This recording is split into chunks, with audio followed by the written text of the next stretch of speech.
Buenas noches a cada uno de ustedes. Quiero dar la gran bienvenida a nuestras sesiones educativas 2021.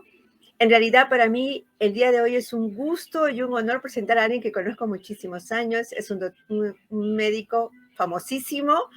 Ya lo han visto muchas veces en la tele, así es que de verdad que es un honor presentar al doctor Walter Ponciano. Él es endocrinólogo, pero a su vez es profesor en la Universidad Mayor de San Marcos y es un speaker internacional.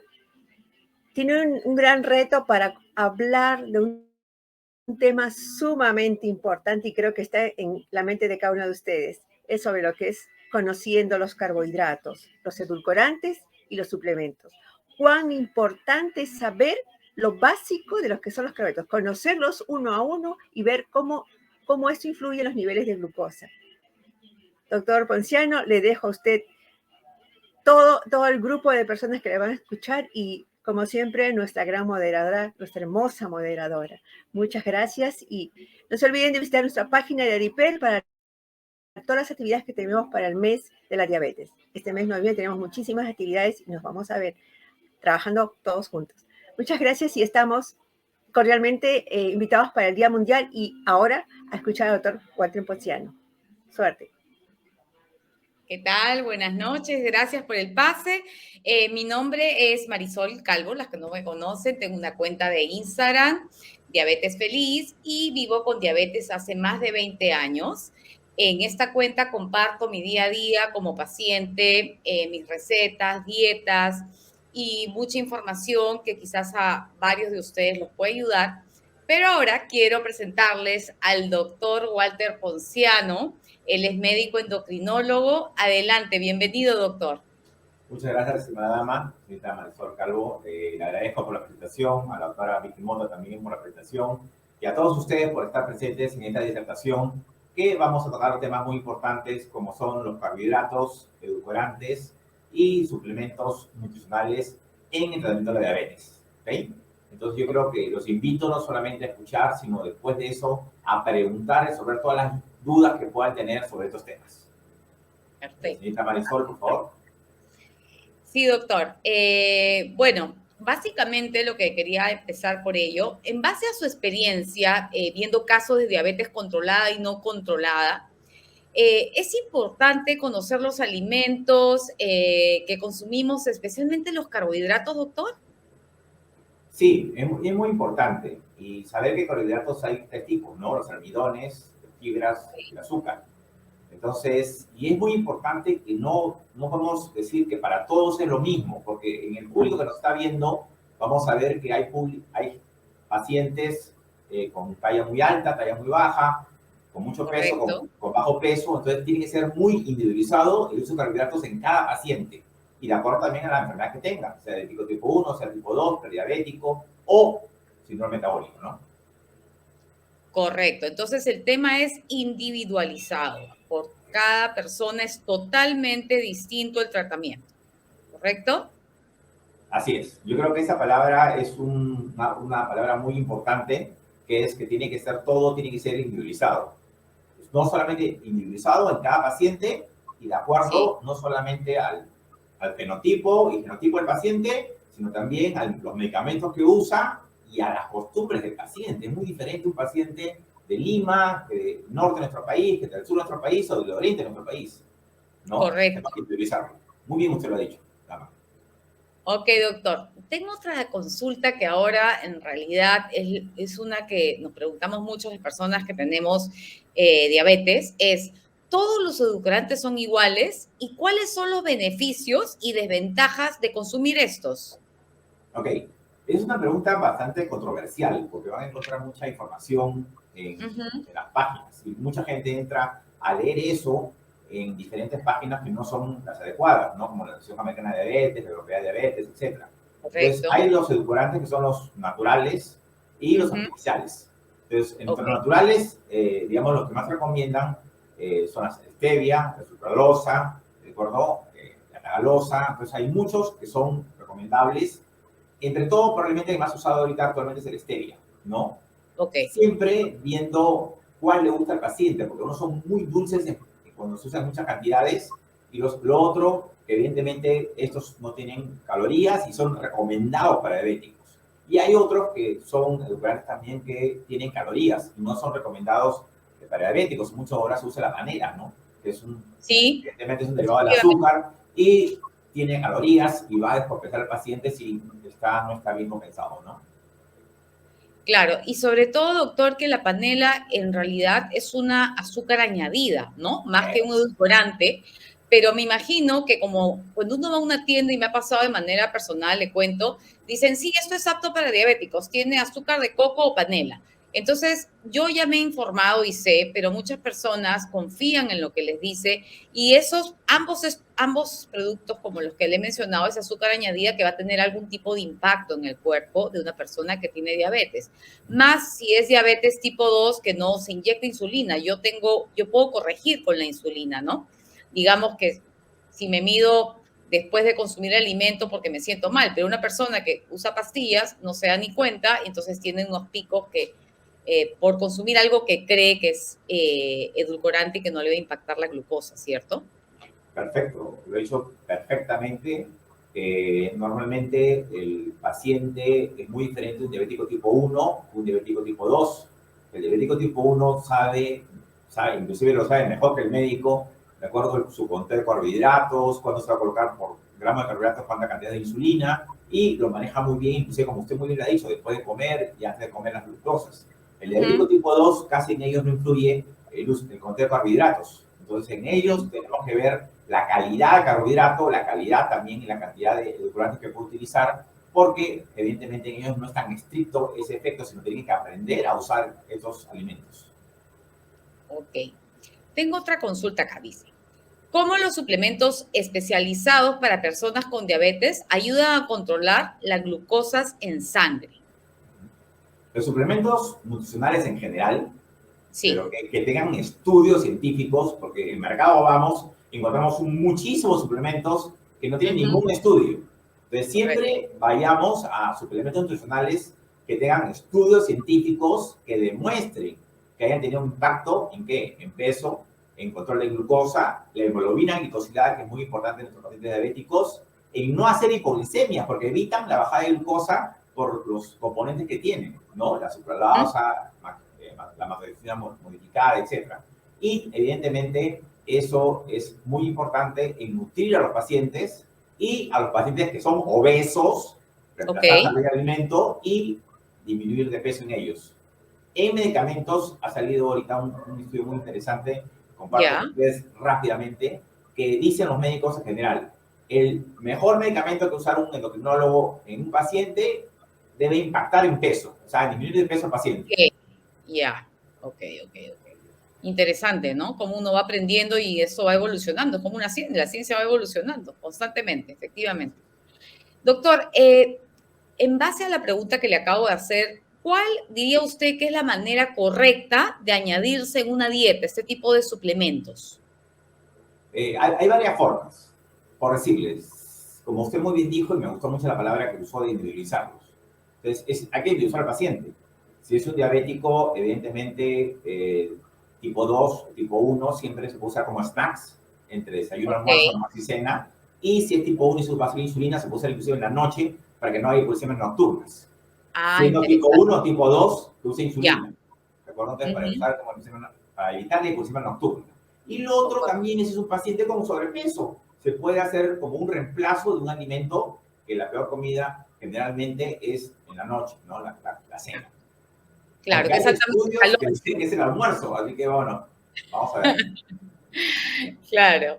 Entonces, reemplazar de repente un alimento por una persona obesa que es altamente calórico, como por ejemplo en la cena, que después de comer se va a descansar y ese exceso de energía no lo va a consumir, ¿cierto? Entonces va a generar que el organismo se dispare en las glucosas. Sí, y esto que usted dice es muy importante, dama, ¿por qué? Porque estamos en una época de COVID, y en la época de COVID, que es una época de una pandemia, entonces la gente ha cambiado sus hábitos alimenticios. Sí. ¿No? Estamos ahorita, vamos a ver televisión, sentados, no hacen actividad física, comen y, como usted me dijo, a dormir. Entonces, evidentemente, tenemos que ver una alternativa para que este paciente tenga una comida sana en la noche, que puede ser un suplemento, y pueda no subir la glucosa posteriormente al día siguiente, ¿no? Correcto. Doctor, tengo una consulta acá de las personas que nos están viendo. Dicen, ¿todos los carbohidratos son malos? No. Hay carbohidratos buenos y malos. Los carbohidratos buenos son los carbohidratos complejos, o sea, los que se absorben lentamente en el intestino. Ok. Y los carbohidratos que son malos son los carbohidratos simples, los que se absorben muy rápidamente, que por lo tanto suben muy rápidamente la glucosa. Evidentemente hay picos de insulina, que los picos de insulina, sobre todo en el diabético tipo 2, son muy malos para los vasos, y eso es lo que produce las complicaciones. Entonces, prefiramos los carbohidratos complejos. Ok. Yo, traduciendo como paciente, a ver, para que la gente nos entienda, carbohidratos complejos vendría a ser la papa, el camote, preferentemente granos integrales. No tiene que, pero preferentemente porque tiene más fibra y se va a absorber mucho más lento, ¿correcto? Nos estamos refiriendo a ese tipo de carbohidratos compuestos, doctor, ¿verdad? Usted lo ha dicho mejor que yo. Ese tipo de carbohidratos, pongamos, una papa amarilla, serrana, que es arenosa, es mucho más, digamos, compleja que una papa blanca, que la frío, la pongo al horno y se vuelve toda, digamos, gelatinosa, y eso se va a absorber rápidamente y va a elevar los niveles de glucosa. Entonces es muy importante el carbohidrato, las fibras que usted ha dicho, los granos, las menestras son muy importantes. Sí, usted sabe que yo me enteré hace poco que la menestra, contra más chiquita es la menestra, como es la cáscara, tiene más fibra. Por ejemplo, el frejol, es mejor consumir el frejol chiquitito, ese que vende, que el frejol más grande. No es que no podemos, pero si tenemos que elegir alguno, igual la lenteja tiene una alta cantidad de fibra porque es chiquitita. Entonces, son cosas que uno va aprendiendo como paciente. A mí me han ayudado mucho, y sobre todo cocinarlos al dente, no tan cocido, porque cuando uno se excede con la cocción, ahí también hace que el impacto sea mayor en nuestra glucosa en sangre, ¿verdad, doctor? Eso es algo muy cierto. Nosotros cuando, digamos, tenemos en el Instituto de acá de Diabetes, pasan para nutrición y les enseñan a comer. Es algo muy interesante lo que me acaba de decir usted. No solamente es el alimento, es cómo cocino el alimento. Si el alimento lo hago al dente, no hay problema, un tallerín al dente. Pero si ya lo dejo, no 8 o 10 minutos como tallerín chifa, entonces se absorbe rápidamente y el paciente se le va a subir la glucosa. Entonces, es muy importante no solamente el alimento, sino cómo lo prepara. Claro, y eso, doctor, le cuento como paciente, a veces uno no le dice a una persona eso y dice, ay, no sabe, pero en verdad uno lo aprende con práctica. Yo tengo un glucómetro en mano y me medía y me daba cuenta que efectivamente es así, el organismo reacciona en base al tipo de alimento y la cocción que tiene. Y eso pasa en todas las personas que tenemos diabetes. Entonces es importante que tomemos en cuenta estos consejos también del doctor, porque créanme que va a mejorar las glucosas en nuestro cuerpo, ¿no? Lógico, normalmente toda dieta tiene que ser individualizada, tiene que ser qué tipo de alimento, carbohidratos complejos, pero también cómo se preparan. Entonces, todo tiene que ir de la mano. Y todo tiene que ir de la mano, también como yo dije, digamos, es muy diferente enseñarle a comer un carbohidrato complejo a alguien que es del oriente del país, un cacacho, ¿de acuerdo? Alguien del norte del país, los chifles con otras cosas. Entonces, hay que saber, ¿no? Manejar cada paciente, ¿no? Doctor, nos está provocando. Tan rica nuestra comida peruana. Acá tengo una consulta, dice. Una hemoglobina glicosilada de 7.6 en una persona de 28 años que se está llevando, un buen o mal control. ¿Qué opina, doctor, ante esa consulta? A ver, normalmente la hemoglobina glicosilada adecuada es menor de 7, ¿de acuerdo? 7 es el corte para un joven. Cuando el paciente llega a los 75 años, por todo, cuando nosotros llegamos a los 75 años, nos llamamos adultos mayores, ya es 8. Pero una glicosilada menor de 7 indica un buen control. Mayor de 7 no es un control adecuado. No es que esté mal tampoco, pero no es adecuado. Una persona de 28 años tiene una glicosilada menor de 7. Ok. Entonces, y una hemoglobina, siendo honestos, para una glicosilada, para un paciente que vive con diabetes, ¿cuál es una hemoglobina, digamos, aceptable? Porque tampoco a veces podemos pretender, nuestro ideal es tener una hemoglobina glicosilada con una persona que no tiene diabetes, pero no siempre es fácil, doctor, ¿no? Entonces, ¿cuál sería, digamos, un check, digamos, un número verde para una persona que vive con diabetes como yo? Normalmente, a ver, si diferenciemos, por una dama como usted que es diabética tipo 1, entonces ya no sería 7, ya un 7.5, de 6.5 a 7.5 sería adecuado, diabético tipo 1, Ok. o Sí. adulto mayor. Un joven que está preguntando en este momento de 18 años si es diabético tipo 2 es 7, y que no baje de 6.5 porque si no va a haber mayor riesgo de hipoglicemia, si está usando Ok. algún medicamento hipoglicemiante. Ok, doctor. Me queda clarísimo. Una consulta que tengo, yo lo he escuchado muchísimo y que hay personas que piensan que hay la diabetes tipo 1, la diabetes tipo 2, bueno, la gestacional, pero además, no sé, quiero que usted me explique si yo estoy equivocada, dicen, mi familia tiene o mi pariente tiene una diabetes emotiva. ¿Qué es eso de diabetes emotiva? Porque yo lo desconozco, entonces yo siempre digo que eso no existe. La diabetes la tienes o no la tienes, pero a ver, usted explíqueme, doctor, ¿a qué le llaman la gente diabetes emotiva? Sí, sí, sí, es algo muy usado, ¿no? O sea, la diabetes emotiva no existe, de una vez, así de arranque, no existe. Pero sí hay Claro, una cosa importante, el diabético tipo 2, antes de ser diabético, tiene 10 años de prediabético. ok, Entonces, en ese estadio en que todavía hay una reducción de una cantidad de células beta, sí, cuando ese paciente se emociona o entra en emergencia o UCI, se le sube la glucosa porque ya no tiene buena reserva de insulina, y después cuando sale de UCI y hace dieta, o de emergencia y hace dieta, se le baja la glucosa. Entonces dice, no fue motivo, no fue motivo, es un prediabético. claro, También claro, eso existía en hipertensión. Había el prehipertenso y el hipertenso, ahora ya no, ya. Los cardiólogos dijeron ya no existe eso, ahora ya no hay prehipertenso y hipertenso, es hipertenso. Entonces ya lo están cambiando los valores de acuerdo a los estudios, ¿no? ya, sí, eso le pregunto porque me ha pasado muchísimo conocer a personas que quizás por desconocimiento o por negación de la enfermedad, porque a todos nos ha pasado cuando a veces nos diagnostican una enfermedad crónica de por vida, que no es fácil, no es fácil. Entonces, digamos, asumir eso, digerir eso, como digo yo, hay que tomarse su tiempo, paciencia, cada persona tiene un proceso diferente. Entonces, muchas personas se quedan con la perenne negación, como dice usted, no, fue emotivo, ya está, y me olvido, no tuve más, se acabó. Y después, como es una enfermedad silenciosa, no es que te va a causar algo apenas tengas una vez el azúcar alta, sino perennemente. Entonces, cuando ya uno no se da cuenta de las consecuencias, ya es tarde, ¿no, doctor? Sí, y mucha de esa culpa la tenemos nosotros los médicos. ¿Por qué? Porque viene un paciente un poquito con sobrepeso, con una glucosa ya de 100, más de 100, que es prediabetes, o sea, de 100 a 125 es prediabetes. Entonces Claro, viene con 101, 102 y le dice el doctor, no, baja de peso, un poco de dieta y se te va. Y es verdad, baja la glucosa, pero la enfermedad claro, sigue. exacto, Entonces, doctor. mucha Sí, culpa la tenemos los médicos por no informar a los sí. pacientes.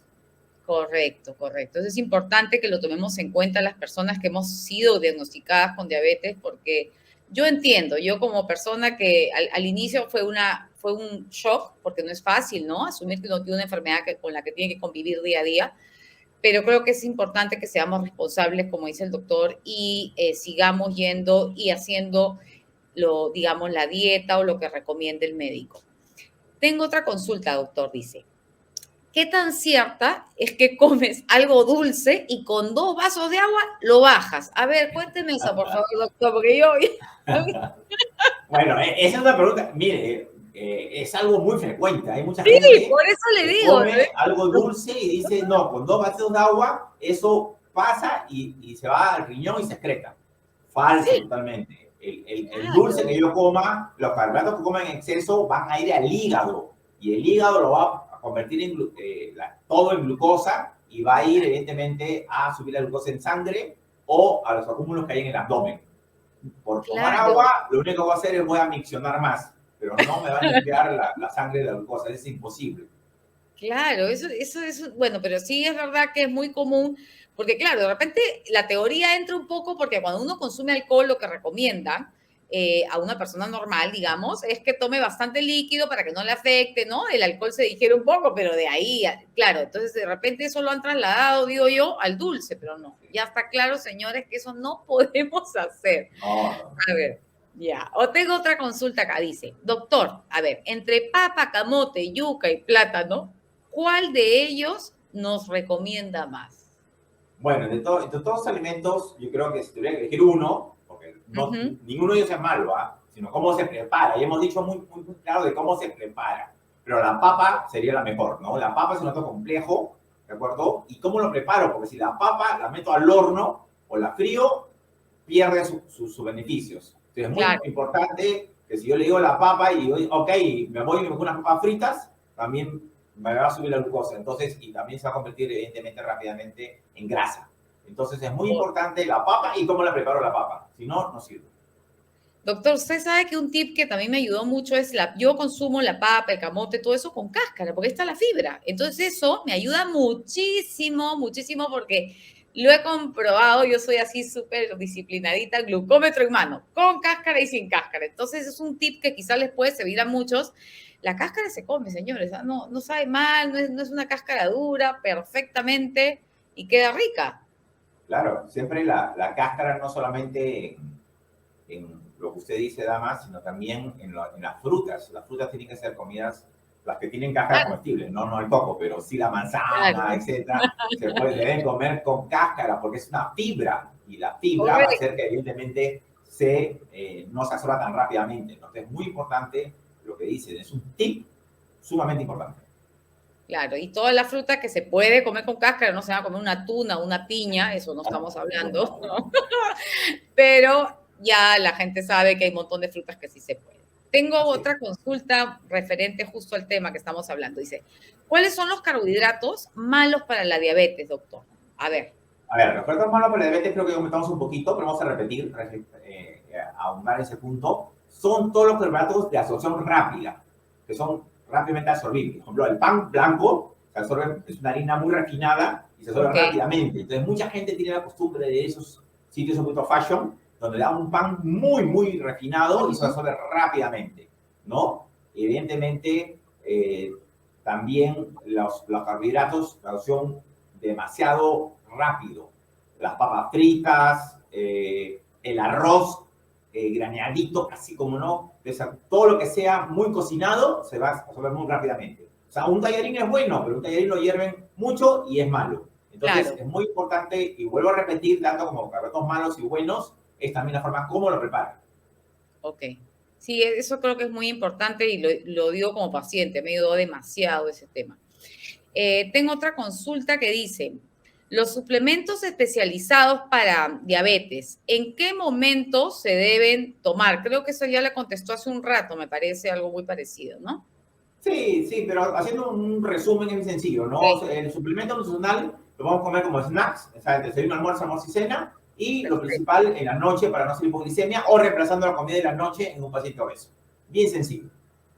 Ya. Y otra consulta que tengo aquí ¿es recomendable dejar de cenar o se puede comer alguna alternativa en vez de eso? ¿Qué recomienda usted? ¿Que uno se salte la cena? No, nunca. La cena, digamos, tiene su rol, porque si el paciente, digamos, no cena, evidentemente va o toma un medicamento con hipoglicemia, va a ser hipoglicemia nocturna, y si no toma hipoglicemiantes, igual en la noche va a bajar la glucosa, van a liberar hormonas contrarreguladoras y va a aumentar la glucosa en la mañana. Entonces es muy importante saber cenar, o sea, cenar cosas que no suban de índice glicémico bajo y que no suban la glucosa, evidentemente, y un suplemento es una alternativa. Pero también puede ir acompañado de algo que también nos absorba rápidamente, no solamente ese suplemento. Correcto, sí. Esta pregunta es interesante porque hay bastantes casos actualmente de prediabetes. Dice, ¿cuál es la diferencia entre tener diabetes y una prediabetes, doctor? Ok, son estadios. El primer estadio es el síndrome metabólico. Es un grupo de enfermedades que predisponen a la diabetes. De ahí cuando pasa la glucosa ya de 99 hasta 100, ¿no? Se llama prediabetes, que es entre 8 y 10 años antes de que si no se cuida se convierte en diabético. Cuando llega la glucosa a 126, ya es diabético. 126, ya, doctor. ¿Y eso normalmente pasa en las personas que debutan en diabetes 2? Sí, generalmente ese es un consenso para el diabético tipo 2, ¿no? Porque el consenso de diabetes en general es una glucosa mayor o igual a 126 o una glucosa mayor de 200 en cualquier momento del día. Por ejemplo, el diabético 1 tipo 1 pues, debuta de frente ya con el mayor de 200, ¿no? O muchas veces, si lo cogen de forma temprana y se acuciosos los padres, porque a veces ellos son niños, les toman la glucosa y evidentemente les encuentran alta glucosa y rápidamente le van al médico, ¿no? Ya, doctor, ya que estamos hablando de este tema de la diabetes y niños, ¿los niños normalmente debutan con diabetes tipo 1 o se está viendo ya actualmente algunos casos con niños que tienen diabetes tipo 2? ¿Eso es factible? ¿Eso existe? Sí. A ver, eso es algo muy interesante esa pregunta. Yo cuando hice mi especialidad hace más de 20 años, yo no veía diabetes tipo 2 en niños, no lo veía. Entonces todos los pacientes que debutaban con diabetes eran considerados tipo 1, pero al final eran tipo 2. Ahora, en la actualidad, 20 años después, estamos viendo cada vez mayores niños con diabetes tipo 2, por la genética y por factores, evidentemente, como falta sedentarismo y la dieta que se está llevando ahora, ¿no? Y el estrés se suma. Sí, es cierto.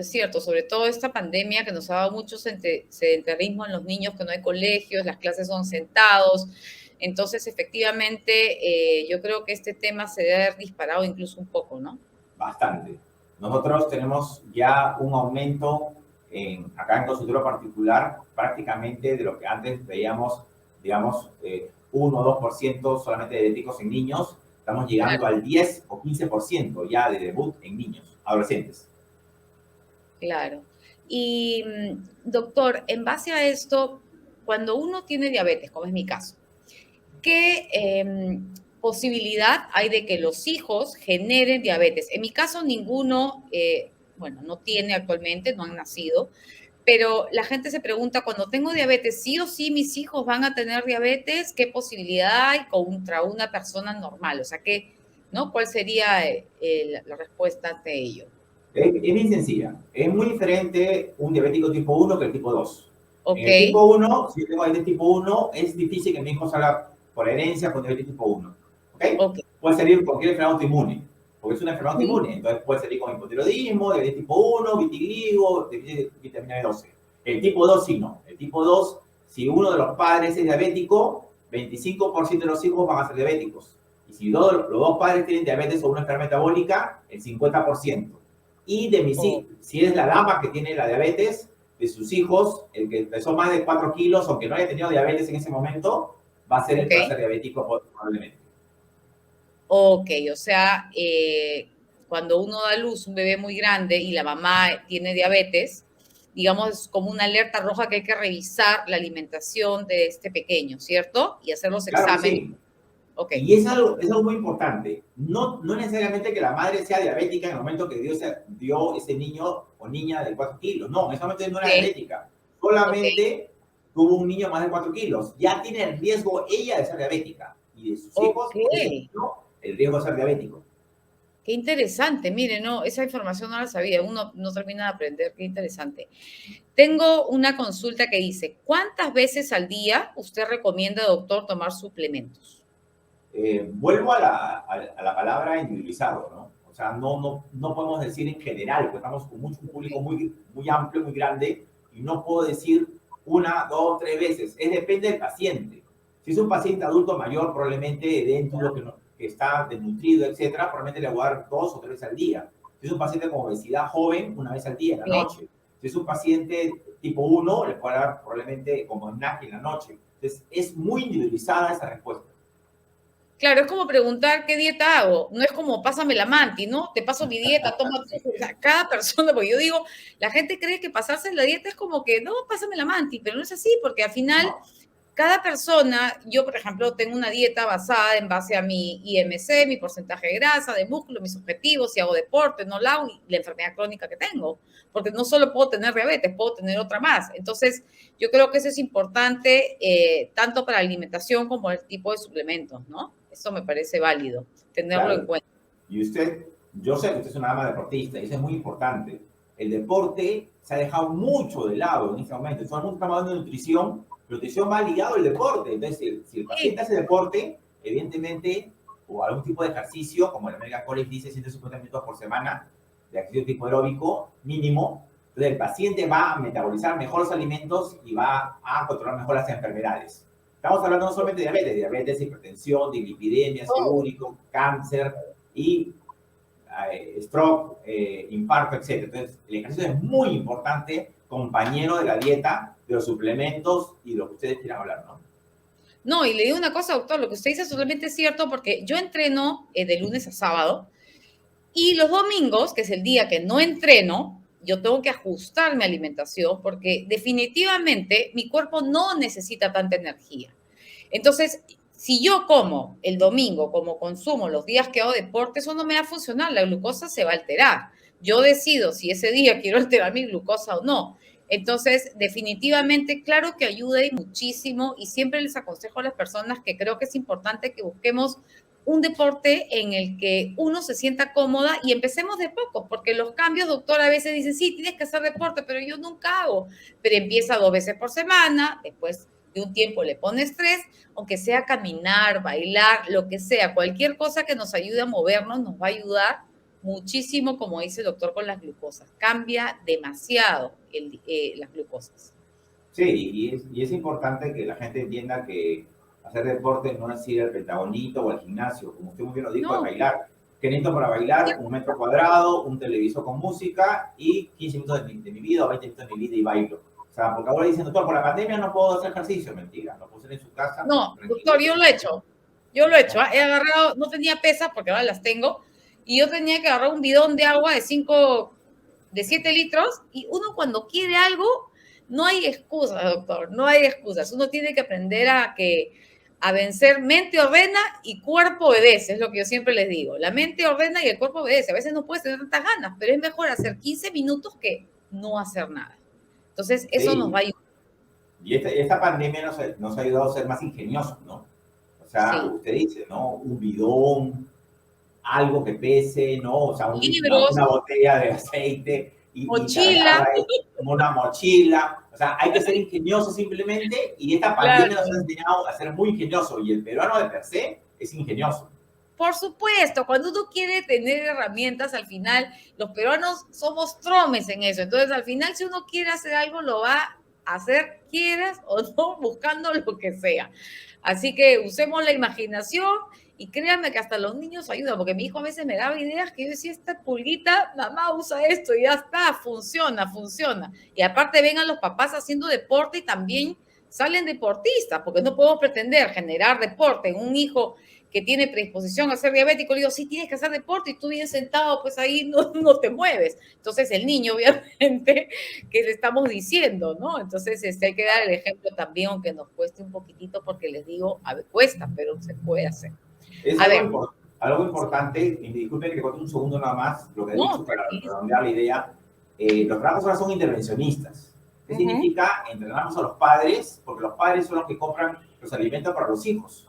Correcto. ¿No? Entonces, si el padre está bien entrenado en cómo preparar los alimentos, qué comprar, etcétera, le va a dar un trabajo de intervención en el hijo para que el hijo aprenda a comer. Y si el padre hace ejercicio, el hijo va a remedar al padre. Pero como usted muy bien dijo, si el padre todo el día echado en televisión, no hace nada y le dice, anda en bicicleta, hijo, no, pues, claro. Hay que enseñar con el ejemplo. Efectivamente. Tengo una consulta, dice, ¿qué alimentos se deben evitar cuando uno tiene diabetes? O sea, ¿qué alimentos no debería uno consumir cuando tiene diabetes? ¿Existen esos alimentos, doctor? Bueno, como todos conocemos, yo creo que ya es esa pregunta cae de madura. Siempre los alimentos que, digamos, como el azúcar y derivados del azúcar, debemos evitarlos y no comerlos, ¿de acuerdo? En algunos momentos que es inevitable, bueno, van a tener que comerlo y la medicación que le dé el médico va a ayudar a eso con nuevos medicamentos que han salido al mundo, ¿no? Tratar de evitar eso. Y evitar también, evidentemente, el exceso. Pongamos licor, ¿no? El licor que ahora está muy de moda, ahora sale el sol, van a la casa de la playa, parrilladita, con sus traguitos, y dicen, no como azúcar, pero estoy comiendo mi traguito. Entonces, se convierte en azúcar, es azúcar. Entonces, por favor, también evitar esos suplementos, entre comillas. Ok. Acá tengo una consulta muy interesante. Dice, el manejo de la glucosa en una persona que tiene prediabetes, ¿es también con medicamentos o solamente se hace con un tipo de nutrición o alimentación? Sí, esa pregunta es una muy buena pregunta. ¿Por qué? Porque todavía está esto en estudio. Hay muchos trabajos en el mundo y sería engorroso decir, ¿no? El de PPE, muchos estudios que dicen que la nutrición sola no para la enfermedad, ¿ok? Sí. Y hay otros trabajos que dicen que sí, cuando bajan los carbohidratos, independientemente de la calorías que come el paciente, disminuye el avance de la enfermedad. Pero sí hay estudios muy fuertes con medicamentos, y no Ya. es la metformina, ¿de acuerdo? Ujú. Que están entrando a tallar sobre, digamos, la resolución de la enfermedad, o sea, que la enfermedad no se dé. Entonces, Ok, ahora no se habla de curar la enfermedad ni parar la enfermedad, se habla de resolución de la enfermedad y para eso hay medicamentos que entran a tallar. ok, es importante entonces. Qué bueno. Una persona, justo hemos hablado de ejercicio, nos hace la consulta y dice, si hago 30 minutos de caminatas, ¿es suficiente ejercicio? A ver, normalmente el American College, que es la Asociación Americana de Cardiología, en noviembre de 2018, y eso reza hasta ahorita para los endocrinólogos y para todos los que manejan deporte, dice que se debe hacer 150 minutos de actividad física por semana. O sea, si la persona me ha preguntado hace 30 minutos en 5 días, son 150 minutos por semana, ya cumplió. ¿De acuerdo? Claro. Pero ese es el mínimo, ¿no? Ya. Realmente podríamos hacer un poco más si le permite hacer el cuerpo, ¿no? Pero Claro, también es individualizado, ¿no? Porque hay personas que 30 minutos no es nada. Para usted, como 30 minutos no es nada, no se nota que es pero deportista. ¿De acuerdo? Para otra persona, tengo un días que gordito. tengo días que hago más, pero también tengo que reconocer que al inicio, y les comento esto, yo tampoco hacía deporte. Mire, doctor, a mí educación física en el colegio me pasaba el profesor con 11, ¿ok? Yo, para que vea cómo cambió la diabetes mi vida, porque yo así, obligada, me comencé a hacer deporte y al principio me costó, por eso que entiendo a la gente. Yo Claro. comencé por 20 minutos, después 30 y poco a poco, o sea, no es que lo hice en un mes, mi vida cambió y fui la súper deportista, no, me tomó meses, pero lo hice, no me paré y si me caía me levantaba, que es lo importante, o sea, no es que no pasa nada si haces 3 veces por semana y esa semana hiciste 2, después ya dijiste, ah, ya no sigo. No, sigan, no importa, no siempre va a ser igual, ¿no? Pero lo importante, como dice usted, es ser constantes y hacerlo una cantidad de tiempo adecuada. Ese comentario que he hecho, Dama, es muy importante. Muchas veces nosotros hacemos los cambios de estilo de vida cuando ya tenemos una enfermedad. Pero también hay la medicina preventiva. O sea, no tengo que esperar una enfermedad para hacer ejercicio y una dieta saludable. O sea, podemos comenzar de un inicio sin tener una enfermedad, si tenemos factores genéticos. Tenemos Sí, padres con diabetes, con hipertensión, con obesidad. Entonces podemos comenzar antes de hacer una enfermedad. O sea, no tenemos que esperar para hacer el cambio de vida. claro, yo miro atrás y digo, qué increíble, ¿no? O sea, en realidad a mí me tuvo que dar esta enfermedad crónica para que yo cambiara todo, mi sistema de alimentación, mi deporte. Ahora, Dios mediante he visto que en los últimos años también es cierto que ha cambiado mucho, hay mucha ya la onda de hacer algún tipo de deporte, de alimentarse de mejor forma, porque al final cuando uno se alimenta de manera adecuada, tiene buena máquina por dentro, ¿no? Para cualquier enfermedad, no solo la diabetes. Entonces, incluso para el sistema inmune, ahora con todo esto de la pandemia. Entonces, creo que es importante que no esperemos a tener, o que sea tarde, a tener algo para tomar conciencia de estos cambios y enseñárselo a nuestros hijos desde chiquitos, porque eso es lo que van a aprender. Y con el ejemplo, obviamente, porque no les vamos a decir a nuestros hijos, come tus verduras y tú no comes nunca una verdura, porque es un poco difícil, ¿no? No, y algo importante, ¿no? El ejercicio, y disculpe que salgamos del tema de diabetes, el ejercicio ha demostrado que disminuye la demencia, el infarto, disminuye el paso a diabetes, aumenta la masa muscular y la sarcopenia en los pacientes adultos mayores que nos están viendo en este momento, Okay. cuando comienzan a disminuir la masa muscular de las piernas y comienzan a tener instabilidad para caminar y caerse, es por parte de ejercicio. Entonces el ejercicio tiene todo, y tiene las 3B, bueno, bonito y barato, nadie cobra por hacer ejercicio. Entonces, Exacto. hagámoslo. Exacto, tiene todo y no esperen a tener algo para empezar a hacerlo y hagan lo que más les guste, como hemos dicho con el doctor, pueden bailar, pueden caminar, lo que sea. Lo importante es estar en movimiento en algún momento del día y enseñarle a nuestros hijos para que nos acompañen a una vida a largo plazo saludable y no esperar pues a tener sorpresas, ¿no? Tengo otra consulta, doctor, dice, volviendo a los suplementos, dice, ¿qué suplementos serían los más recomendables para una persona que tiene diabetes? ¿Hay alguno que pueda recomendar? Bueno, hay suplementos, lo recomendable son suplementos, evidentemente no se puede decir marcas, pero hay suplementos que tienen estudios muy Ok, grandes, ¿de acuerdo? Suplementos nutricionales que tienen estudios muy grandes que no solamente influyen en diabetes, sino también en el peso, de lipidemia, hipertensión y disminuye inclusive el riesgo de infarto. Entonces, eso es lo que los suplementos que tenemos que buscar y no las copias que es más barata porque este es igual que este. Entonces, sí. no. Hay suplementos que tienen estudios muy grandes y eso lo tenemos que buscar para consumirlos. Ok, no, y sobre todo muchos de estos suplementos que usted dice que son baratos, ni siquiera tienen registro sanitario. Entonces uno va a cualquier lado y ahí nomás ya pónganse en alerta, porque si no tiene registro sanitario eso está raro. Y como dice el doctor, tiene que tener macronutrientes adecuados, incluso en el mercado hay una marca super top que tiene los carbohidratos modificados, entonces no afecta la glucosa y hay que saber asesorarse y buscar bien un suplemento. No es que a veces, como dice el doctor, uno va, si te pesé está 10 veces menos, por algo será, ¿no? O sea, definitivamente.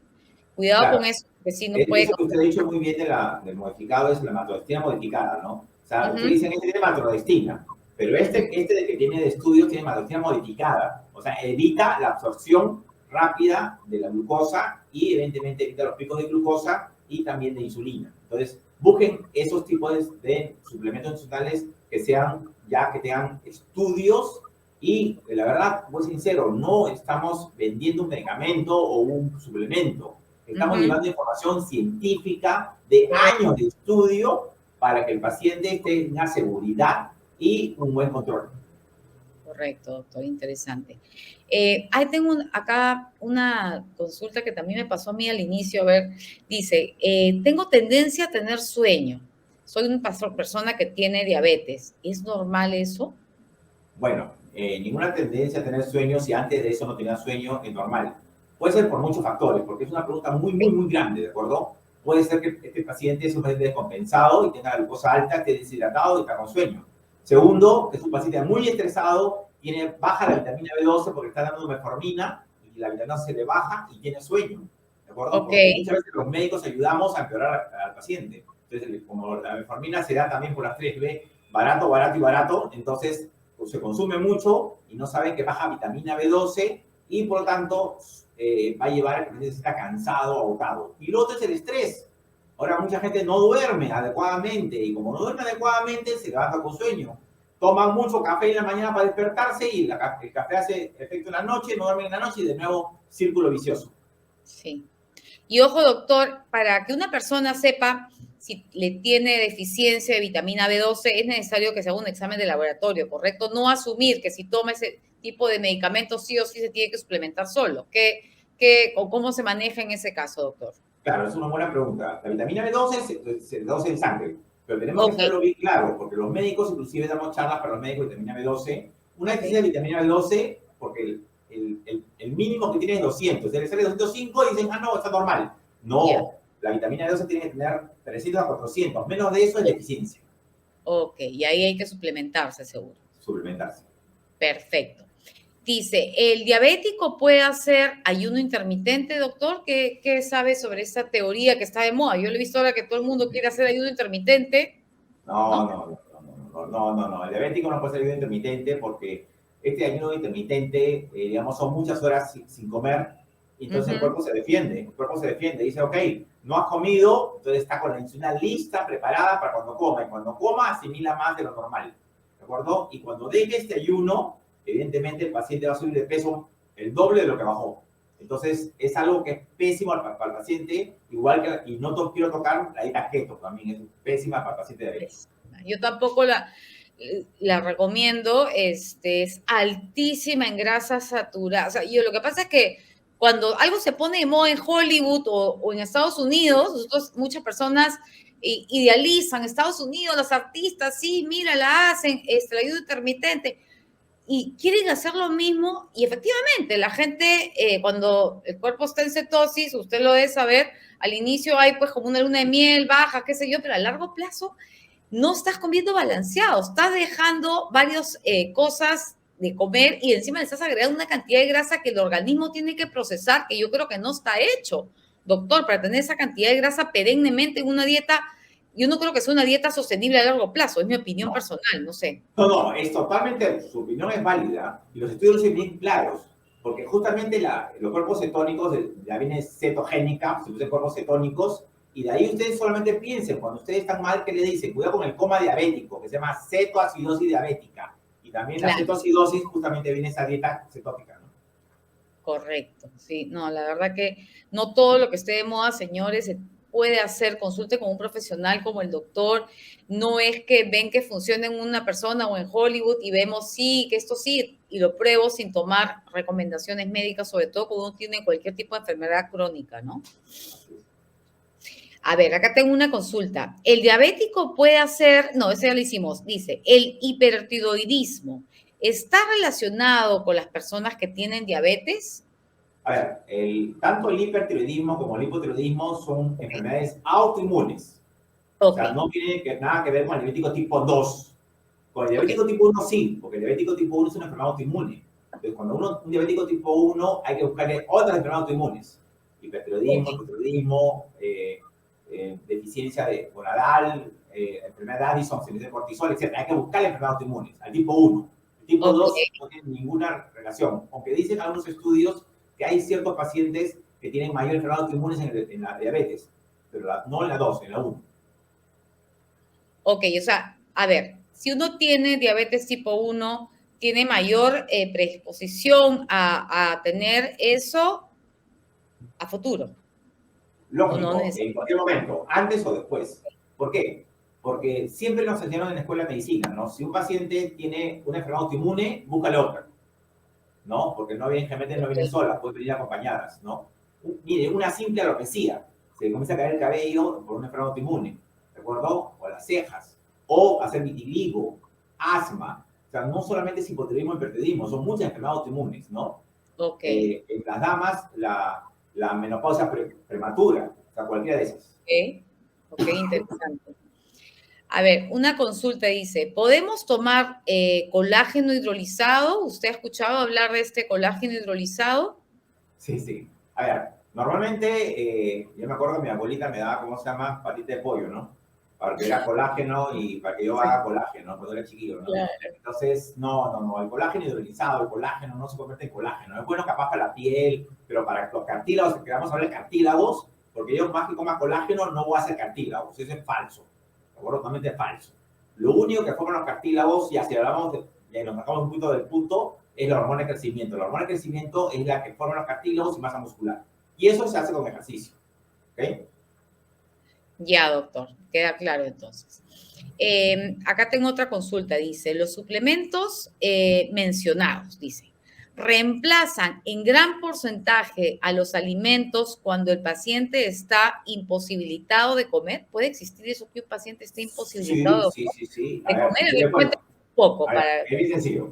Un paciente que esté ahorita en UCI, intensivos con un COVID, no puede comer, está en coma, está entubado. ¿Qué hacemos? Le colocamos una sonda nasogástrica y le colocamos justamente el suplemento que está hecho para eso. Y le colocamos cada 4 o cada 6 horas el suplemento y el paciente se mantiene vivo y nutrido hasta que sale del cuadro clínico y puede comer en forma natural, ¿no?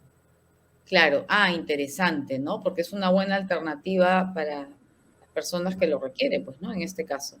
Claro. Ya, doctor, otra consulta que tengo yo, cuando uno quiere saber, si vive con diabetes, ¿cuáles serían los exámenes mínimos que usted recomienda que se hagan de manera anual para llevar un control adecuado? A ver, es muy buena pregunta. Hay exámenes que son mensuales y anuales. Pero si me está hablando de los anuales, es el fondo de ojo, el estudio de riñones, ¿de acuerdo? Urea-creatinina, la microalbuminuria en orina, ¿de acuerdo? Es muy importante porque es el daño mínimo que se produce de un inicio y es reversible el inicio, ¿de acuerdo? Bueno, cada 3 meses o cada 4 meses la hemoglobina glicosilada, que es lo más importante, sus glucosas en ayunas, ¿de acuerdo? Y como usted maneja muy bien las glucosas, ¿no? Después de comer, etcétera, si se usa insulina, ¿de acuerdo? Y los otros son los estudios ya cardiológicos, siempre los dejamos de lado, ¿no? O sea, los Doppler de carotidias, de miembros inferiores, la prueba de esfuerzo, ¿de acuerdo? Saber el riñón, ver el corazón, ver los vasos, que es de lo que más muere el paciente diabético, ¿no? Entonces tenemos que ver, o sea, hacer estudios antes que esté dañado, ¿no? Y eso es lo que tenemos que buscar en los pacientes. Y mensualmente es recomendable, ¿qué nos recomienda hacer? Mensualmente siempre acuérdense que la glucosa, que es lo principal, ¿no? Pero no en el diabético tipo 2 los estudios son bien claros que hacer glucosa a cada momento no sirve. Es para el diabético tipo 1, ¿ok? Okay. Yo veo muchos diabéticos tipo 2 que se compran los sensores, inclusive que han salido, ¿no? Sí.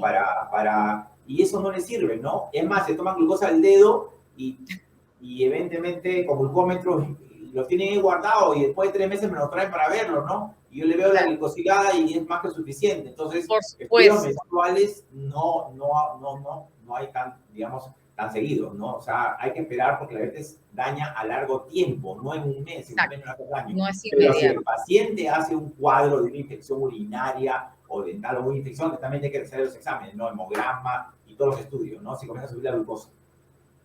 Ok, doctor. Entonces es importante tomar en cuenta esas recomendaciones que nos da el doctor Ponciano. Y tengo una consulta, hay una persona acá que nos escribe y dice, ¿el uso de corticoides de forma prolongada puede hacer que yo tenga diabetes o que sufra de diabetes? A ver, hay dos respuestas. Primero, la respuesta que los corticoides van al hígado, aumentan la producción de glucosa y hace una diabetes secundaria a corticoides. Entonces, sube la glucosa, pues los corticoides, su función es subir la glucosa en sangre. De muchos pacientes que usan corticoides, tenemos que usar medicamentos para el diabetes, pero cosa secundaria a los corticoides. Por ejemplo, pacientes con lupus, con artritis, etc. Y después dejan de dar los corticoides y se le quita el medicamento. Y hay otros pacientes que al colocarle el corticoide le dispara la enfermedad. O sea, ya era un paciente predestinado para ser diabético. Y el uso de corticoides le dispara la enfermedad, ¿no? Es como que la despierta, por decirlo así, ¿no? Es el gatillo, le disparó. Es el gatillo. Ya, ok, nos quedó claro ese punto. Doctor, y si hablamos de hipoglicemia e hiperglicemia, es una consulta que tenemos mucho las personas cuando hemos debutado con diabetes. ¿Qué es más peligroso, tener más hipo o hiper? ¿Qué nos puede comentar sobre esto? Es una pregunta excelente. A ver, siempre le digo a los pacientes, ¿no? O sea, realmente, primero que los médicos estamos tratando actualmente de usar menos medicamentos que sean hipoglicemiantes. Casi ya no hay en el mercado para diabético tipo 2. Para el tipo 1 sí, pues es de insulina y es hipoglicemiante. Pero el daño, si la pregunta quién produce más daño, es la hipoglicemia, porque la hipoglicemia daña inmediatamente las neuronas, ¿de acuerdo? Y puede llevar a un infarto al paciente. En cambio, la hiperglicemia produce daño con el tiempo. No es a largo tiempo, ¿no? El daño de ojos, riñones, etcétera, es a largo tiempo. La hipoglicemia, ¿no? En un paciente es inmediatamente, ¿no? Hace un daño neuronal. Ya se ha visto estudios, ¿no? Con resonancia magnética, etcétera, que no solamente que me dio la hipoglicemia, salí de la hipoglicemia con una Coca-Cola y listo. No. Claro. El daño se sigue dando hasta una semana después que hizo la hipoglicemia. Ok, entonces hay que tomarlo en cuenta, muy importante, porque a veces hay muchas personas que tienen diabetes y a veces, incluso dormidas, por no comer tanto, les agarra una bajada de glucosa tremenda y creo que es importante, doctor, no sé si usted qué opina, que la familia sepa qué hacer, porque puede la persona en el momento, por la taquicardia que le da, la sudoración que le he vivido y toda la falta de aire, no actuar de manera tan rápida. Entonces es importante que sepamos los familiares qué debemos hacer para ayudar al familiar que tenemos al lado, ¿no? Claro, y eso es muy importante, los síntomas. Cuando el paciente debuta y tiene unos hasta 10 años de enfermedad probablemente, el paciente todavía tiene nervios. Tiene nervios que le avisan con taquicardia, con sudoración, con nerviosismo. Pero cuando el paciente ya pasó ese tiempo, ya el nervio está dañado y ya no le avisa. Y de frente va a síntomas neuroglicopénicos, o sea, se queda dormido. Y el familiar que dice, déjalo que duerma, debe estar cansado y está en tremenda hipoglicemia. También hay que saber que reconocer que a veces se pasan esos signos y de frente se van a neuroglicopénico, le baja la glucosa en el cerebro y el paciente se queda dormido, ¿no? Claro, entonces para ese caso, sobre todo que pasa mucho en las personas que tenemos diabetes tipo 1, quizá, o estoy equivocada, a ver, corríjame, doctor, es importante usar un glucómetro y que la familia sepa cómo medir también la glucosa, ¿no? Claro, a ver, a los que tienen la posibilidad de usar un glucómetro y ven que piensan que es por hipoglicemia, se miden. Y el que no tiene la posibilidad de tener glucómetro, porque no todos tienen la posibilidad de tener glucómetro, yo les digo, denle algo de comer y se despierta es hipoglicemia. Listo. Que le dan algo de comer, dulce, y se despiertan, es hipoglicemia. Inmediatamente le dan algo de comer. Perfecto, buen consejo para tomarlo en cuenta. Dice, doctor, para tomar la glucosa en un paciente que tiene diabetes, tiene que la noche anterior, me imagino que se está refiriendo para tomar una muestra de examen en ayunas. El paciente que usa pastillas la noche anterior, ¿tiene que dejar de tomarla? No. Para nosotros para saber si la medicación está trabajando bien, ¿no? Entonces tiene que tomarlo hasta lo que le tocaba su dosis en la noche. ¿Por qué? Porque en la noche se da un mecanismo muy importante. El hígado produce mucho azúcar y eso es lo que levanta la glucosa en ayunas. La glucosa en ayunas es responsable de la producción hepática, o sea, del hígado de glucosa. Entonces nosotros tenemos que bajar esa glucosa hepática en la noche. Y eso lo hace estos medicamentos y suplementos nutricionales. Por eso es muy importante tomar su medicación en la noche y también tomar, evidentemente, sus suplementos si es necesario. Muchos pacientes me dicen eso, ¿no? O sea, no tomé la pastilla para ver cómo estoy. O sea, como, no tomé la pastilla para ver si me he curado. No, pues eso no es así. Tienes que tomar la pastilla para ver si hace efecto o no hace efecto. Sí, es verdad. Y sobre todo, antes de tomar una decisión tan grande, creo yo, uno debe consultar al médico. No puede asumir cosas porque cree que es así, ¿no? Porque a veces pasan este tipo de reacciones en el cuerpo que uno las desconoce y después dice, no entiendo, ¿qué pasó? Esto, que no tomaste la medicación, ¿no? Ya, claro, y eso lleva a una mala, disculpe, no tengo que le corte, no. Eso lleva a una mala decisión del médico, porque si no toma la pastilla y le sube la glucosa, entonces me trae una glucosa y no me dice que no tomó la pastilla, yo le subo la medicación y le hago una hipoglicemia, pues. Entonces, tiene que conversar con su médico y decirle, doctor, ¿sabes que no tomé la pastilla? Para ver cómo me iba, ¿no? Ya, ok, no, entonces el médico tiene que explicar que tiene que tomar la pastilla. Ok, quedó clarísimo. Dice, ¿es recomendable usar el glucómetro para el control de glucosa o sería mejor exámenes de rutina para las personas que tienen diabetes? Me imagino que está hablando del examen mensual, no lo sé. Eso es lo que interpreto, ¿no? A ver, el glucómetro está diseñado para el diabético más que todo tipo 1. El tipo 1 tiene un glucómetro sí o sí, o los no medidores que hay, ¿no? O la bomba de infusión que también nos dice algo. El diabético tipo 2, que son la gran mayoría, no, los estudios dicen que no da mayor beneficio. Pero si se va a pinchar, es para que se lo envíe al médico y el médico le diga cómo está. Y si no vamos a pinchar, si soy un tipo 2, me pincho en ayunas y la glucosa de la noche, que es muy importante, que es antes de la cena, no 2 horas después de comer, sino antes de la cena, es cuando el tipo 2, y ver cómo van los resultados. Y no pinchas a cada rato, porque al final la glicosilada es la que decide en un diabético tipo 2 qué medicamento va a usar el paciente, no las glucositas que se toma el paciente por tomarlo. Doctor, ya que estamos justo tocando un tema importante, cuando las personas dicen medirse la glucosa, que es después de comida, la postprandial, es 2 horas. Yo empiezo, a ver, un ejemplo, ya para que la gente entienda mejor. Yo empiezo a almorzar a la 1, ¿ok? A la 1 empecé. Puedo acabar como lento, rápido, no lo sé. ¿A qué hora me mido la glucosa? ¿A las 3 de la tarde? O si yo terminé de comer 1:30, me mido 3:30. ¿Cuál sería la medición correcta o la que recomienda? ¿2 horas después de empezar o 2 horas después de que terminaste? Normalmente se dice que es 2 horas después de, digamos, de empezar a comer. ¿Por qué? Y tiene su razón fisiológica, ¿no? Cuando uno comienza a comer, uno comienza a liberar una hormona que es la insulina. Entonces, la insulina tiene 2 fases. La primera fase, que dura 15 minutos, y la segunda fase, que demora 2 horas. ¿De acuerdo? Entonces, es de comienzo a comer hasta 2 horas después. Ese es lo ideal. ¿De acuerdo? Porque eso está remedando exactamente o midiendo lo que normalmente se produce en el cuerpo. Y si uso insulina, no una lenta y una rápida, me está diciendo si la rápida está haciendo efecto, porque la rápida justamente actúa y hace su pico y a las 2 horas disminuye. Entonces, muy importante es tomar ese punto, ¿no? Remedar lo fisiológico. Ok, quedó claro entonces ese tema. Tengo aquí una última pregunta porque se nos ha pasado el tiempo volando, doctor. Está interesantísimo. Me encanta porque en verdad que he hablado con palabras que uno puede entender fácilmente y eso se valora. Así que vamos acá. Dice, ¿un paciente con insuficiencia renal puede tomar suplementos?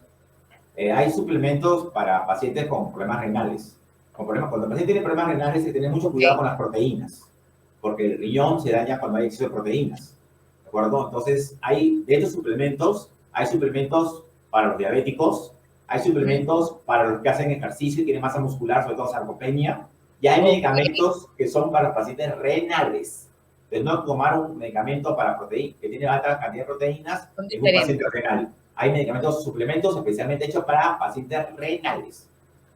Correcto. Entonces, en resumen, señores, 2 rayitas, no, antes de consumir un suplemento, tiene que consultar con un médico, ¿no? O un especialista para que los asesore de manera adecuada. No todo funciona para todo el mundo igual. Bueno, doctor, les agradezco muchísimo a todos por acompañarnos y al doctor Ponciano por su participación, la paciencia al responder las consultas de manera tan didáctica. En verdad ha sido muy fácil de entender, doctor. Y también quiero aprovechar para invitarlos, si quieren mejorar, tener una vida más saludable. Tengo mi cuenta de Instagram, diabetes_feliz. Van a encontrar muchas recetas, consejos. Feliz de ayudarlos en lo que quieran. En mi vida como paciente de diabetes hace 20 años. Y, doctor, le cedo la palabra para que, nos despidamos de las personas, todas las personas que nos han acompañado. Ante todo, muchas gracias por la invitación a Viper, a los laboratorios, a usted, señorita Marisol, que yo sé que maneja muy bien estas redes, y gracias por las preguntas tan interesantes que ha hecho y cómo lo ha llevado esto. Y un gran saludo a todos los pacientes y saber lo que usted muy bien dijo, ¿no? Hay que ser individualizado, ser manejado por un equipo de no solamente médicos, también nutricionistas y personas que saben del tema, digamos, hablar con una persona como usted que sabe del tema, no con la comadre que no sabe del tema y le dice que tome agua de moringa, etcétera, sino hacerlo con profesionales que saben del tema o personas como usted que saben del tema. ¿Ok? Muchas gracias por la atención y a sus órdenes.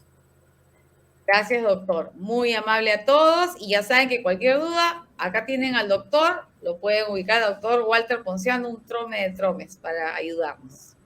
Gracias. Buenas noches a todos. Buenas noches a todos. Cuídense.